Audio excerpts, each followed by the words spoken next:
Pepsi உடனான சம்பள பேச்சுவார்த்தையில் உடன்பாடு எட்டப்படாததை அடுத்து வருகிற திங்கட்கிழமை முதல் தமிழ் திரைப்பட படப்பிடிப்புகள் ரத்து செய்யப்படுவதாக தமிழ் திரைப்பட தயாரிப்பாளர் சங்க செயலாளர் டி சிவா தெரிவித்துள்ளார்.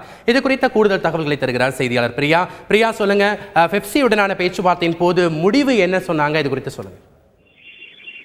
ஆக்சுவலி பல மாதங்களாகவே இந்த பேச்சுவார்த்தை நடந்துட்டு இருக்கு. பெப்சிக்கும் தயாரிப்பாளர்கள் சங்கத்துக்கும், அதாவது போதுமான ஊதியம் வழங்கவில்லை அப்படின்ட்டு பெப்சி மெம்பர்ஸ்லாம் அறிவிச்சிருந்தாங்க.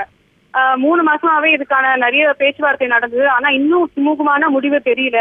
அப்படிங்கறதுனால இன்டெஃபினைட் ரத்து அப்படின்னு சொல்லியிருக்காங்க. ஷூட்டிங் இனிமேல் மண்டேல நடக்காது அப்படின்ற மாதிரி அனௌன்ஸ் பண்ணியிருக்காங்க. இதுக்கான முடிவு தெரிஞ்சதுக்கு அப்புறம் தான், பெப்சிக்கான முடிவு தெரிஞ்சதுக்கு அப்புறம் தான் இனிமேல் ஷூட்டிங் ஸ்டார்ட் பண்ணுவாங்க அப்படின்ற மாதிரி அனௌன்ஸ் பண்ணியிருக்காங்க தயாரிப்பாளர்கள் சங்கம்.